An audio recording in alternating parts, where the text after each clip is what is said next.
the World Health Organization has said that the COVID pandemic, get this, may almost be over.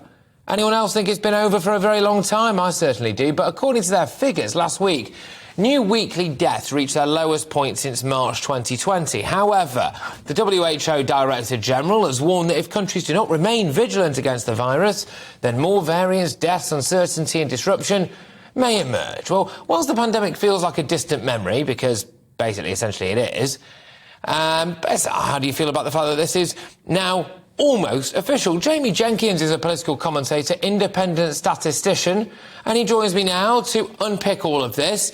Are you surprised that it's taken this long to declare COVID almost over?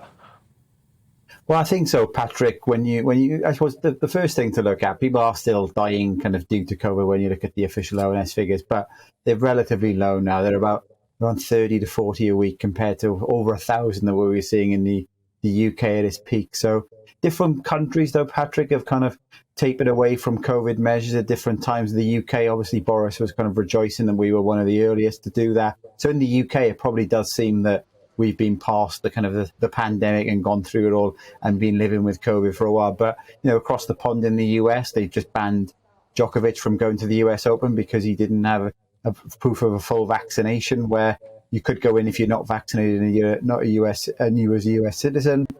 And this week we've seen New Zealand get rid of all of their kind of their masks and their COVID certificate vaccination kind of mandates as well. So different countries have been moving at different times, Patrick. But the irony of it all is where it all started in China, they're still going on with this zero COVID policy. So they're not listening to the World Health Organization. You get a case or two in kind of China, huge lockdown, zero COVID is still what they're aiming for. Yeah, indeed. Is it true that Denmark are now banning the vaccine for anyone under the age of 50, apart from those with very, very special medical exemptions or something like, or medical requirements, I should say? I suppose you're using the word ban in the vaccines probably a bit more. What they're saying is that, a bit like where we got with the flu vaccination now, is that we're getting into that stage where probably don't need to do max vaccination for all. We do know from kind of the ONS figures as well, if you look at, because the variant, it kind of evolves to become more infectious, which is what we saw with Omicron, but less deadly, that actually, when you compare the latest ONS figures and deaths, when you compare people who've had vaccines and those who haven't had vaccines, the death rate's pretty similar for younger age groups.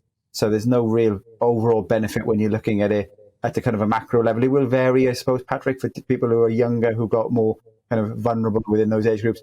There is that benefit for older age groups. So I think what they're moving to in other countries, similar to the UK's booster rollout, is to focus on those kind of age groups where you would normally focus on the flu vaccination, which are those at the highest risk. So where we were this time, kind of a Christmas ago, where Boris was saying, boost everybody back down to 18, I don't think we'll be going in that kind of way at the moment now in terms of the UK. And we've got to remember now, Patrick, we are seeing higher than expected number of deaths across the country at the moment.